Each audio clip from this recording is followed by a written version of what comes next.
So this is a tutorial on how to get the Onirifalx rod. So first what you want to do is find the Nick NPC in the depths. Let's go do that real quick.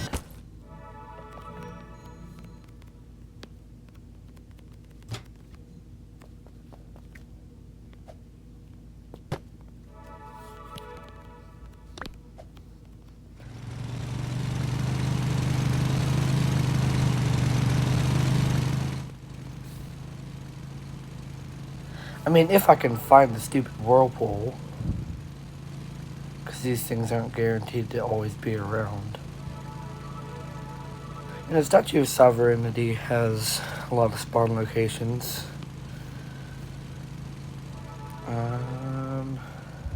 It is not over here, so let's try around Roslet.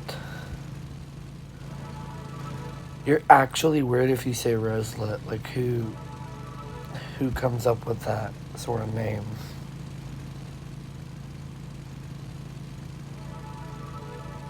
Oh, here it is. And I am being bombarded. Can I fly? Never mind, I'm not even going to try with the glider. Can I stop getting spammed with gameplay paused?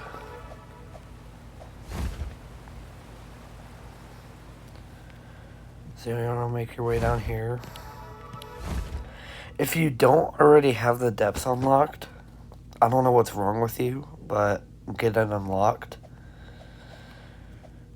This is just a way to skip the hobby if you don't want to do it.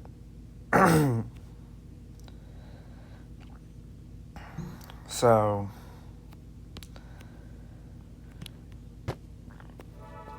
please don't. Okay, it's not dark. So what?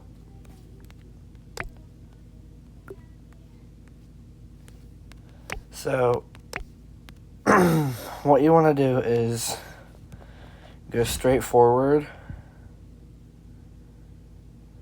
and then I know a lot of you have the Rod of the Depths, so go to that little crystal water pond area or something. Yeah, over here. And then you want to go behind this black crystal, and then here's Nick. Now, the first thing that Nick will ask you for is a charred boot. So what I recommend doing for this one is when you're using the Zeus rod, go. Oh right, I forgot. Go ahead and use the garbage bait, and then that's a way to get like a lot of less luck, so you can get trash materials like the boot and stuff. And then go to that little cave at Sunstone with the sundial area. And then what you're gonna want to do is fish in that area. Now the next thing he's gonna ask you for is a Wrath Scylla. So the Scylla is, in my opinion, really stupid because it doesn't even sell for much. But like, if you get a good mutation like Master or something on it, or the Elder Mosslurker Rod's mutation, then it could be really like worthwhile. But if you have something like a supersized Scylla, like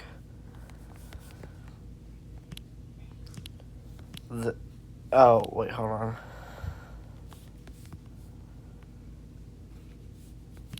Well, whatever, this is close enough. But if you have a supersized Scylla, you want to go ahead and use that for the aquarium. But anyway, back to the Wrath Scylla. What you want to do is use the Rod of the Zenith. And then personally, I didn't catch it myself, but what you're going to want to do is use the Herculean enchant. So that way, oh, Mothjaw. So that way it makes it easier to catch. And then you can just use a solid bait for the resilience, like, I don't know, what's it called again? Oh yeah, deep coral or luminous larva, whichever one works. They both have good resilience and stuff, but I'd go with the luminous larva just because it has lower speed.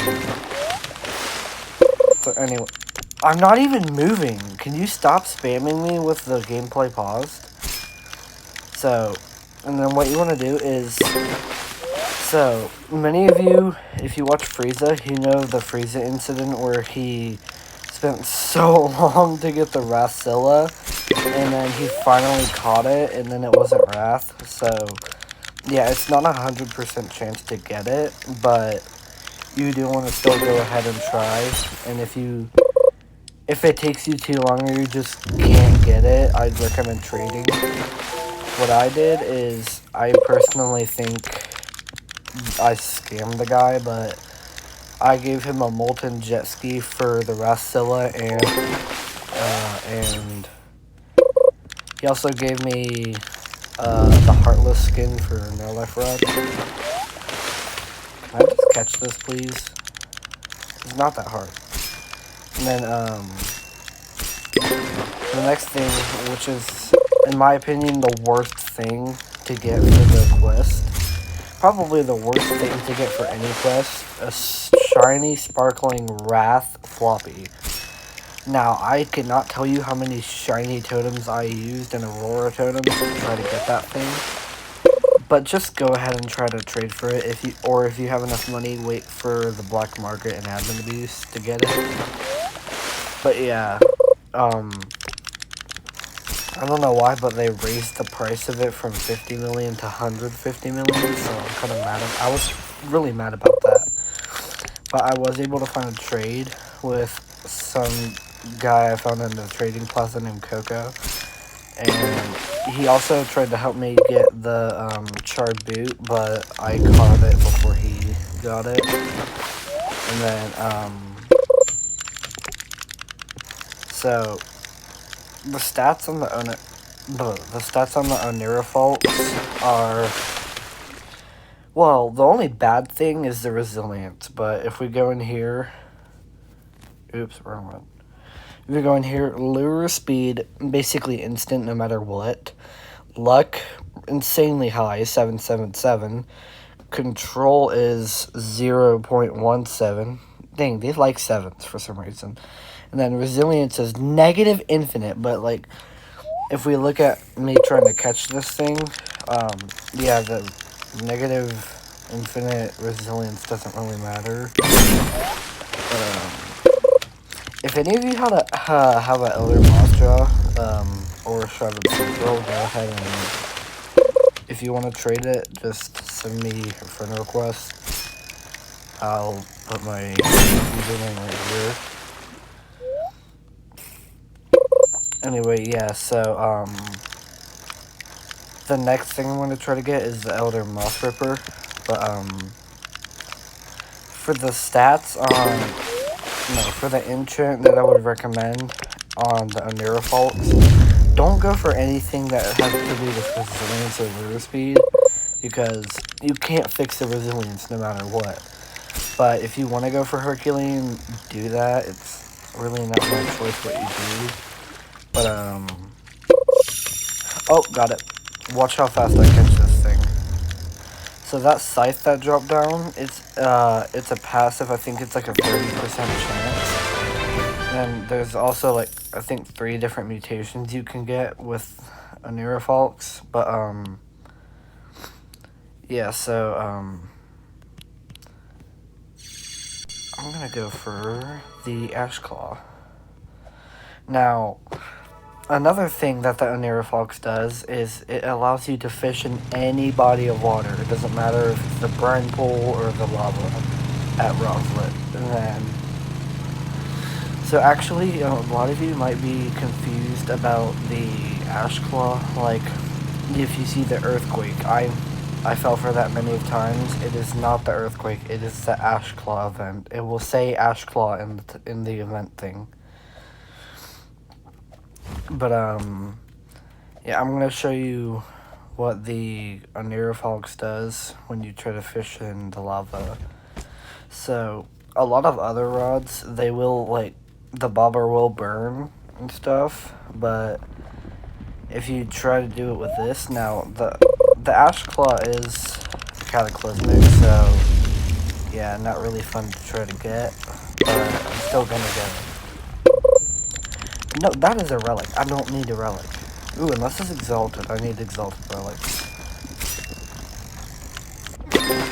Nope, normal relic. So, yeah, but another enchantment I would recommend for the Onirifalx is chaotic or piercing. I'm using chaotic because I'm too broke to get piercing. But, yeah, go for piercing because the Onirifalx's, the mutations you get on the Onirifalx just, like, are way better than chaotic, even though chaotic's an 8x, I think. But whatever, yeah, because the Onirifalx mutations are way easier to get than chaotic, because chaotic's only a 8% chance. And then, what else? The quests for this thing are insanely stupid. Like, you need to catch every, emoji fish for the really big skin. I'm gonna do that in activities, because I don't really want to go down to buy more Aurora totems. If we look at my money, you can see that I definitely have enough to get a lot of Aurora totems, but, I'm kind of saving up. I don't know what I'm saving up for, but I'm just saving. Yeah, so, what was I talking about? Oh yeah, and then another quest is appraise 10,000 floppies. I think that's either the bobber or the rod skin. Don't be confused with the XL skin. The one where you need to appraise 10,000 floppies is, I think, it's basically just the size with a floppy head, but, if you want to go ahead and get that, I think it's a waste of time, but you do you. And then, perfect catch 100 Scylla. Now, this is a really stupid one because I don't think anyone wants to go ahead and get a title. I mean, you might get rich off of it, but, like, at the same time, don't. It's gonna not be worth your time. I mean, if you do end up completing all of the quests for this thing, you'll get a golden Onirifalx skin. Stop looking at me, crab. And then, yeah, I don't really think you should try to go for that because, yeah, it's really stupid. Skins don't do anything. I mean, they don't do anything, but, I think when you get the tiny Seraphic Rod, it gives, like, a little boost, but, like, at the same time, that's a quest from the thing. And, so yeah, if you want more videos like this, go ahead and subscribe and like, and comment what you want me to do a tutorial on next. Anyway, that's gonna be it for me.